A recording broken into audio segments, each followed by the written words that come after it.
Einen wunderschönen guten Morgen. Hier sind Hannes von MTB News und Jan von Rennrad News. Und zusammen präsentieren wir euch die Neuheiten von der Velopolis in Belgien, in Kortrijk. Jan, was haben wir an diesem wunderschönen trüben Januarmorgen für euch?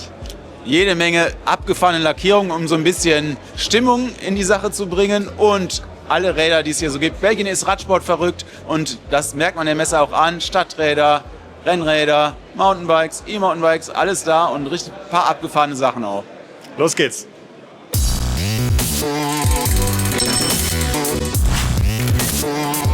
Wir sind jetzt hier bei Atom 6, das ist eine belgische Marke, die sich auf Custom-Lackierung spezialisiert hat und das sieht man relativ eindrucksvoll hier am Stand. Wir fangen mit diesem wunderschönen Full-Suspension-Bike an. Es haut einem eigentlich schon den Chromlack optisch um die Ohren und das Ganze ist vollkommen durchgestylt vom Lenker bzw. von der Vorbau-Lenker-Kombination über den kompletten Hauptrahmen. Und das ist also eins der Mountainbikes, die sie hier haben. Das knallt wirklich richtig und jetzt gehen wir hier einmal um die Ecke. Und da haben wir nämlich zwei Rennräder, die auch in völlig irren Farben kommen.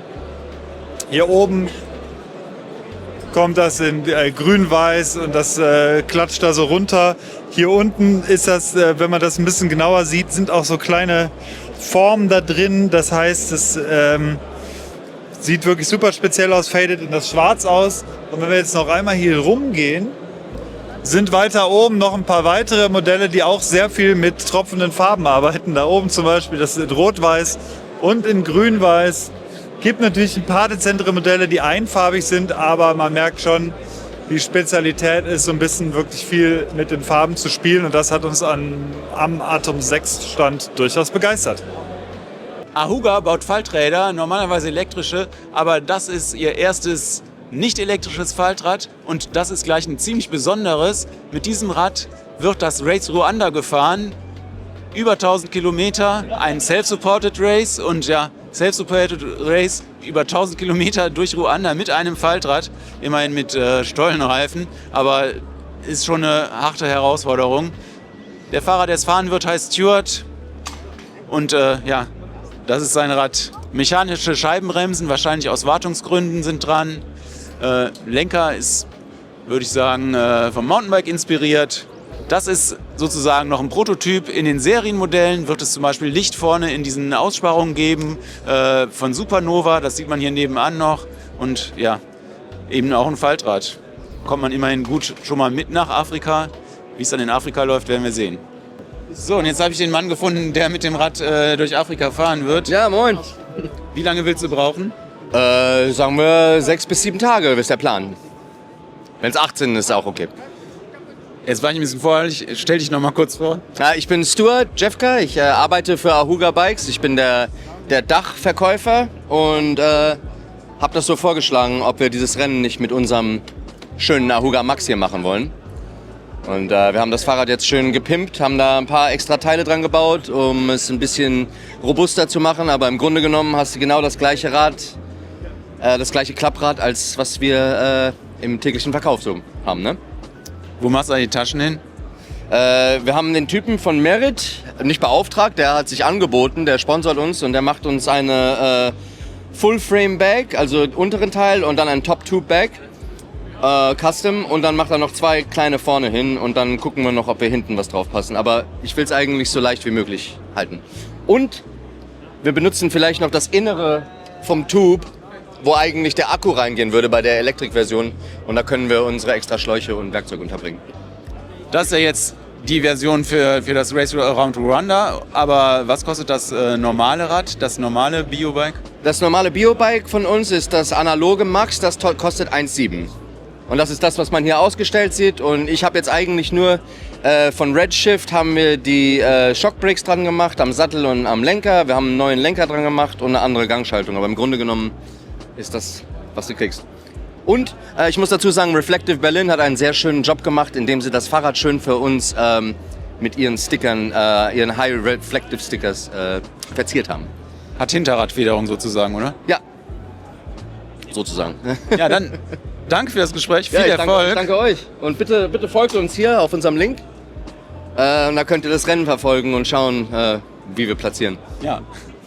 Es gibt diese Bikes, bei denen man am Anfang gar nicht so weiß, was einen erwartet und von denen man am Anfang vielleicht nur die Farbe gut findet. Und so ist es bei den Brickbikes Brüt der Fall. Wir sind auf das Rad gekommen, weil es so eine wunderschöne Hammerschlag-Beschichtung hat. Und das macht das ganze Bike irgendwie einerseits optisch sehr robust, aber auch irgendwie sehr stylisch.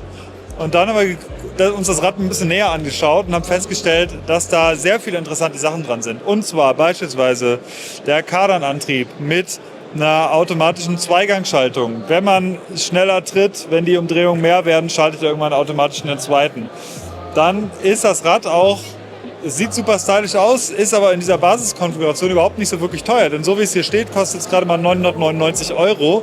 Man kann aber über die anderen Versionen das Ganze noch entsprechend anpassen. Das sieht man auf den anderen Rädern. Man kann Bremsen dazu packen, man kann andere Schutzbleche dazu packen oder sonstige Teile. Man kann sich das entsprechend zusammenstellen, auch was die Farbe angeht. Und hier sind auch weitere Befestigungsmöglichkeiten dabei, beispielsweise hier einfach für den Kindersitz.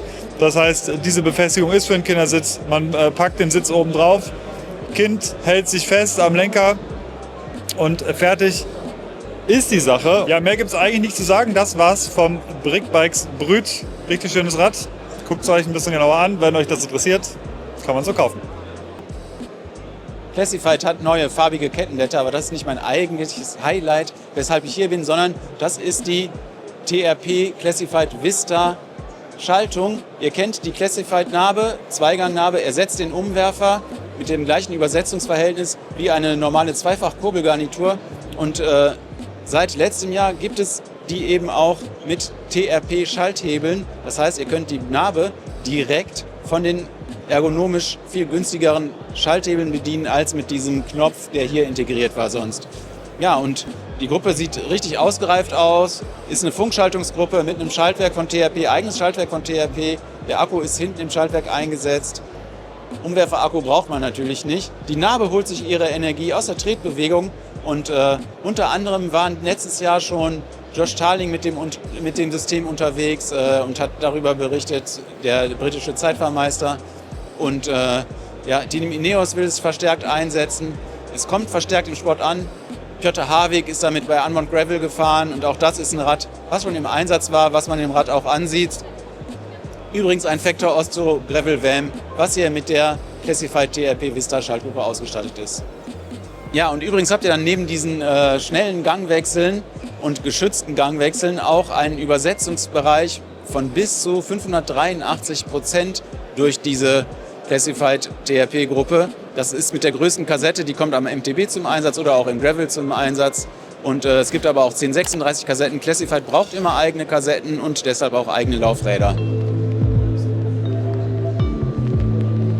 Das neue Cube Phoenix hatten wir euch letztes Jahr schon vorgestellt. Ist ein super leichtes, schnelles Cross-Country-Hardtail, aber das Besondere hier speziell an dieser Version ist der Lack. Also wir finden den Lack hier wunderschön. Der ist so, man kann es gar nicht genau beschreiben. Der ist so sehr flächig, sehr streifig und glänzt und glitzert aber darunter ein bisschen hervor, obwohl es eigentlich Sichtcarbon ist. Das heißt, es ist wirklich so eine transparente Schicht, die richtig gut gelungen ist und das kommt auch hier in unseren Videozyklus zum Thema Farben und Lackierung mit rein.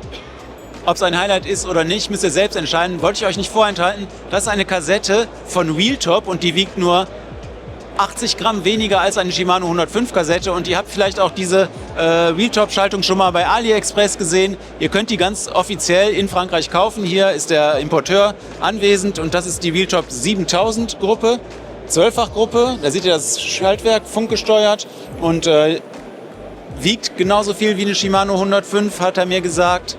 12 Gänge und 2 Batterien. Also hier habt ihr auch die Batterie im Umwerfer und die Batterie hinten am Schaltwerk. Und hier an den Schalthebeln sehen ein bisschen aus wie so ein SRAM-Hebel, ein alter SRAM-Hebel mit Shimano Buttons. Aber ich wollte euch einfach mal die Gruppe zeigen, weil normalerweise sieht man immer nur diese kleinen Bildchen auf AliExpress oder ja, vielleicht noch ein Video von einem englischsprachigen YouTuber. Und ja, so sieht es live aus.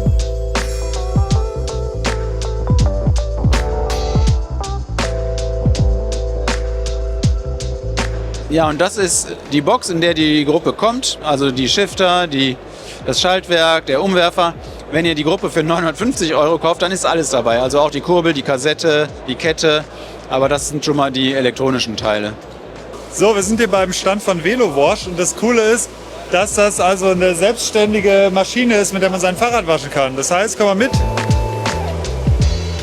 Man bezahlt hier vorne direkt. Sobald man bezahlt hat vorne, geht mit Apple Pay oder Google Pay oder was weiß ich, verschiedene Bezahlmöglichkeiten, dann schiebt man sein Fahrrad rein, Klappe zu und dann wird mit Feuchtigkeit und diesen Bürsten das Rad sauber gewaschen. Und sobald das Ganze fertig ist, schiebt man das Fahrrad wieder raus und das Fahrrad ist sauber. Und das ist eine coole Maschine, die man so in die Öffentlichkeit oder an öffentlichen Plätzen theoretisch hinstellen kann. Und dann funktioniert das wunderbar. Aktuell gibt es schon einige im Betrieb, aber da soll noch viel mehr kommen. Und das ist so das High-End-Produkt im Prinzip. Und es gibt noch ein paar kleinere Varianten für Hotels oder sowas, für Waschstraßen oder Waschstationen. Und das ist wirklich diese eigenständige Waschstraße. Das war VeloWash. Altitude ist eine Komponentenmarke für Leichtbausachen und hier habe ich mal einen Sattel für euch und der wiegt 69 Gramm nur und kostet etwas über 300 €. Carbongestell, ja, sieht mittelbequem aus. Ich weiß aber aus eigener Erfahrung, dass diese Carbonsättel bequemer sind, als sie aussehen. Ja, haben noch andere Sachen im Programm. Werden handgefertigt in Italien, immer nur in kleinen Batches. Und ja, zum Beispiel gibt es ja noch diesen Schaltwerkskäfig, der kostet 390 €. Gewicht konnten sie nicht verraten. Dieser sehr filigrane Flaschenhalter wiegt nur 9 Gramm und kostet 99 €. Trail On aus Belgien hat diesen Lastenanhänger gebaut und der kann richtig was wegnehmen. Ihr könnt damit richtige Umzüge machen, glaube ich. 250 Kilo kann der transportieren. 160 mal 60 Zentimeter groß ist die Ladefläche. Der ganze Anhänger ist aufgehängt, also besitzt eine Federung. Das vordere Rad besitzt eine Federung, die beiden Hinterräder besitzen eine Federung. Hier gibt es eine Auflaufbremse. Das heißt, wenn der Anhänger auf das Rad aufläuft, wird er gebremst. Noch müsst ihr den selbst ziehen, dafür braucht ihr ein kräftiges E-Bike.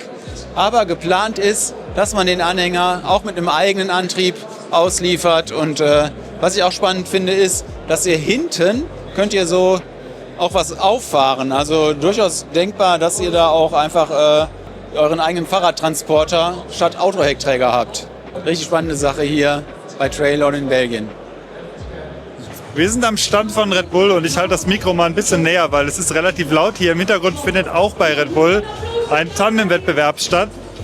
Und wir stehen hier bei einem ganz besonderen Bike und zwar wurde das von Wout van Aert designt. Und so wie wir das verstanden haben, fährt er beim Red Bull Velo mit. Das ist so ein Geschicklichkeitswettbewerb. Ihr kennt vielleicht die Flugshow von Red Bull, wo man ins Wasser fallen kann. Und mit diesem Fahrrad wird man wahrscheinlich auch ins Wasser fallen, wenn man diesen Parcours nicht vernünftig bewältigt. Es gibt ein paar Specs zu diesem besonderen Fahrrad. Es ist 2,40 Meter lang, 1,10 Meter breit, 1,40 Meter hoch, wiegt 68 Kilo, besitzt 2 belgische Flaggen und einen Anker. Und wir sind sehr gespannt, was Wout van Aert am 8. Juni 2025 mit diesem Fahrrad anstellen wird, wenn wir das richtig verstanden haben, was hiermit passiert. Das war's vom Red Bull Stand.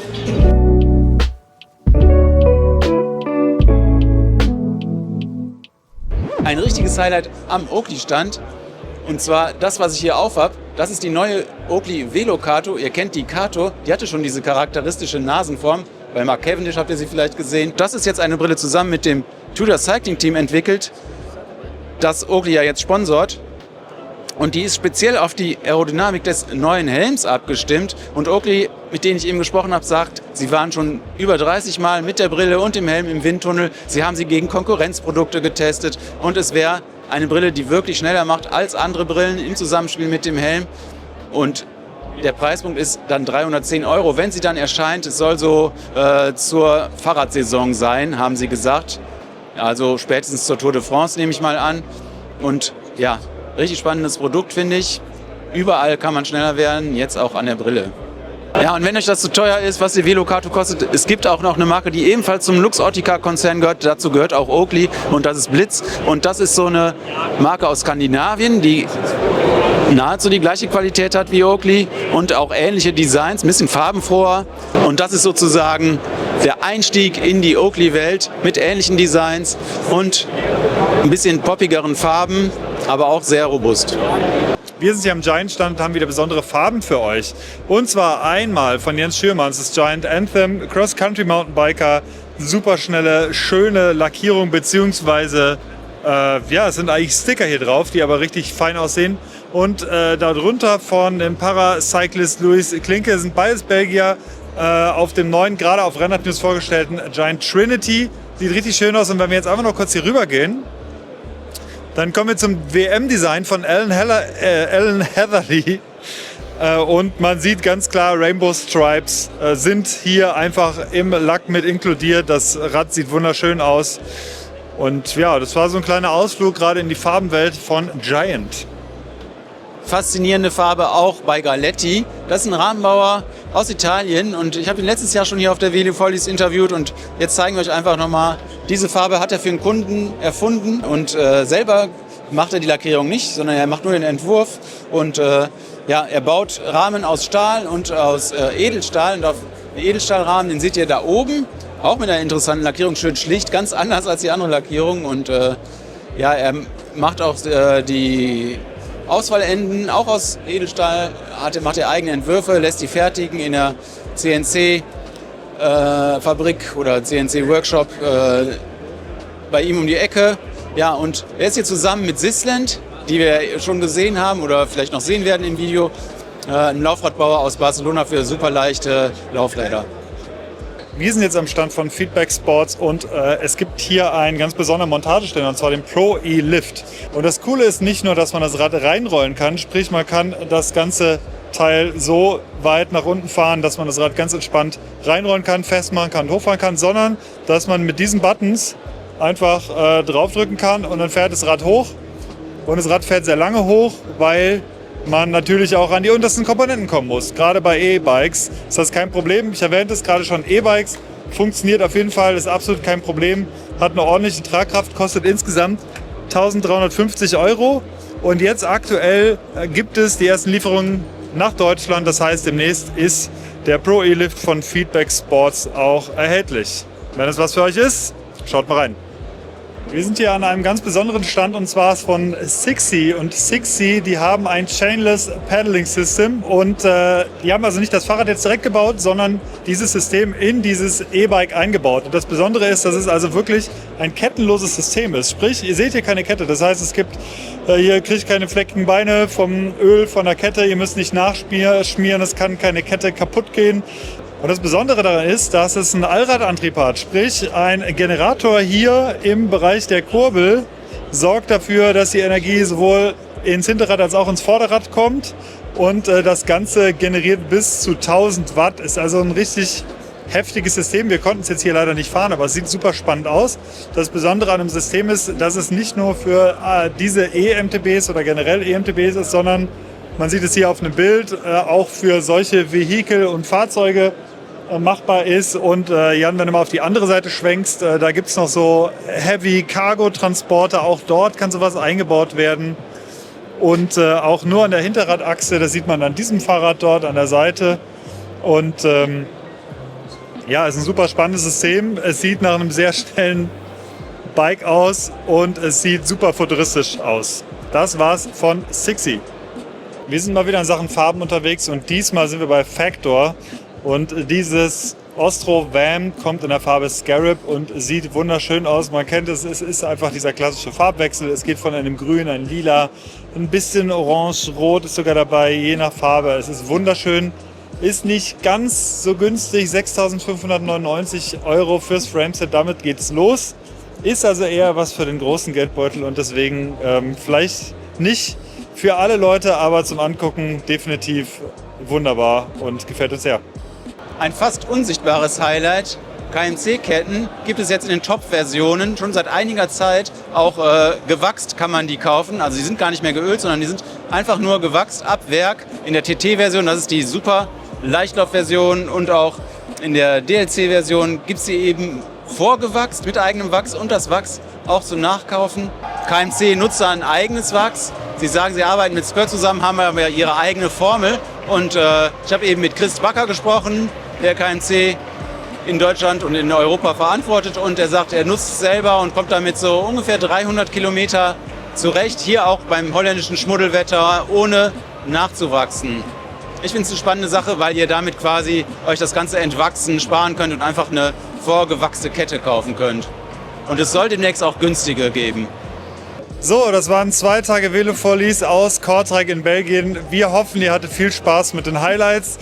War ja sehr viel dabei. Wir würden uns über eure Meinung freuen. Also schreibt gerne in die Kommentare hier unter diesem YouTube-Video. Guckt euch auf jeden Fall die restlichen Artikel an auf MTB News und Rennrad News. Ja, Jan, hast du noch was zu sagen?